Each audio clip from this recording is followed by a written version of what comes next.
আকাশবাণী কলকাতা স্থানীয় সংবাদ পড়ছি পার্থপ্রতিম মিত্র। অক্সফোর্ড বিশ্ববিদ্যালয়ের বক্তব্য রাখা সহ একগুচ্ছ কর্মসূচি নিয়ে মুখ্যমন্ত্রী মমতা ব্যানার্জি আগামীকাল লন্ডন সফর শুরু করছেন। মুখ্য সচিব মনোজ পান তার সঙ্গে থাকবেন। 24 তারিখ সেখানকার ভারতীয় হাই কমিশনের অনুষ্ঠানে মুখ্যমন্ত্রী যোগ দেবেন। 25 তারিখ বাণিজ্য সম্মেলন, 26 তারিখ শিল্প নিয়ে সরকারি স্তরে বৈঠক, 27 তারিখ অক্সফোর্ডে ভাষণ দেওয়ার পর 28 তারিখ লন্ডন থেকে দেশের উদ্দেশ্যে রওনা দেবেন তিনি। এই সফরের জন্য ইতিমধ্যেই ভারত সরকারের অনুমতি মিলেছে। এদিকে তার অনুপস্থিতিতে রাজ্যের প্রশাসনিক কাজকর্ম দেখভালের জন্য মুখ্যমন্ত্রী একটি মন্ত্রী গোষ্ঠী এবং আধিকারিকদের টাস্ক ফোর্স গঠন করে দিয়েছেন।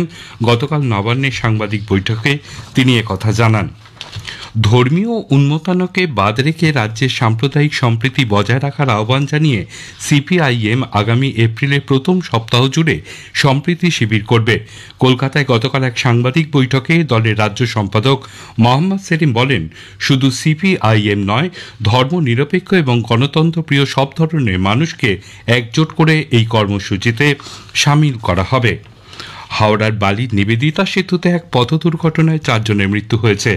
আজ ভোররাতে 3:30 নাগাদ নিবেদিতা সেতুর টোলওয়েতে কাপড় বোঝাই একটি 4 চাকা ছোট পণ্যবাহী গাড়ি হাবড়া থেকে অঙ্কুরহাটি হাটের দিকে যাচ্ছিল। লালবাড়ির সামনে গাড়ির একটি টায়ার ফেটে গেলে আচমকাই সেটি উল্টে যায়। পিছনে থাকা 6 জন শ্রমিক ব্রিজের রেলিং পেরিয়ে রাস্তায় ছিটকে পড়েন। ঘটনাস্থলেই মৃত্যু হয় মোহাম্মদ কবির আটা, কৈয়াম আটা, প্রশান্ত মণ্ডল এবং আলীন মণ্ডলের। আশঙ্কাজনক অবস্থায় শিবম সাহাকে আরজিকর এবং রাকেশ সাহাকে উত্তরপাড়া হাসপাতালে ভর্তি করা হয়েছে। আজ আন্তর্জাতিক অরণ্য দিবস। বন সংরক্ষণ ও পরিবেশ, বাস্তুতন্ত্র এবং জলবায়ু স্বাভাবিক রাখতে সচেতনতা বাড়াতে রাষ্ট্রসংঘ সাধারণ সভা 21শে মার্চ দিনটিকে অরণ্য দিবস পালনের কথা ঘোষণা করে। এই বছরের মূল ভাবনা অরণ্য ও খাদ্য। এদিকে কেন্দ্রীয় সরকার এক রিপোর্টে জানিয়েছে, বিগত 4 বছরে পশ্চিমবঙ্গের 10 জেলায় বনভূমির পরিমাণ কমেছে।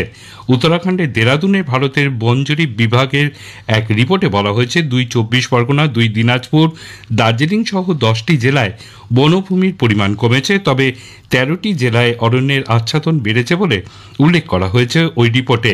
রাজ্যে সামগ্রিকভাবে অরণ্যের পরিমাণ কমেছে বলে রিপোর্টে জানানো হয়।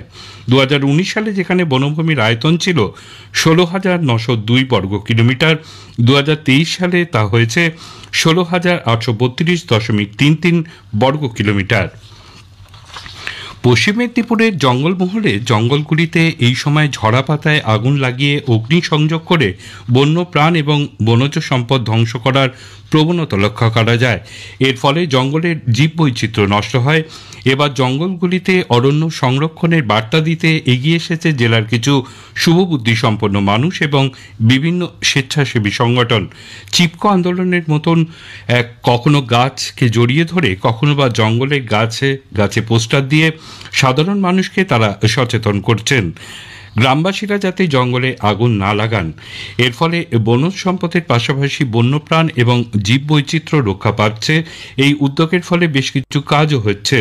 চলতি বছরে কেশিয়ারি এলাকার জঙ্গলগুলিতে এখনো পর্যন্ত আগুন লাগেনি বলেই তাদের দাবি।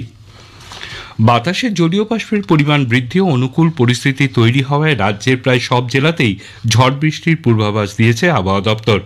এদিকে উপকূলবর্তী এলাকায় ঘন্টায় 50 থেকে 60 কিলোমিটার গতিতে ঝোড়ো হাওয়া বয়ে যাওয়ার কারণে সমুদ্র উত্তাল থাকবে। মৎস্যজীবীদের আজও মাছ ধরতে যেতে নিষেধ করা হয়েছে। বাঁকুড়া জেলাতে আজ সকাল থেকেই মেঘলা আকাশ, বেলা বাড়ার সঙ্গে সঙ্গেই শুরু হয়েছে বজ্র বিদ্যুৎ সহ মাঝারি বৃষ্টি। অন্যদিকে ঝড় বৃষ্টির পূর্বাভাসের মধ্যে তাপমাত্রাও কিছুটা কমেছে। কলকাতায় আজ সর্বনিম্ন তাপমাত্রা রেকর্ড করা হয়েছে 23.9 ডিগ্রি সেলসিয়াস, যা প্রায় স্বাভাবিক।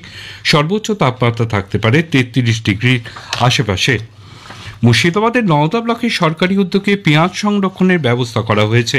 আমতলা কৃষক বাজারে পেঁয়াজ সংরক্ষণের জন্য ইতিমধ্যেই বিজ্ঞপ্তিও জারি করা হয়েছে। আগামী 12ই এপ্রিল পর্যন্ত পেঁয়াজ সংরক্ষণ চলবে। ইচ্ছুক চাষিদের আবেদনপত্র জমা নেওয়ার কাজ চলছে।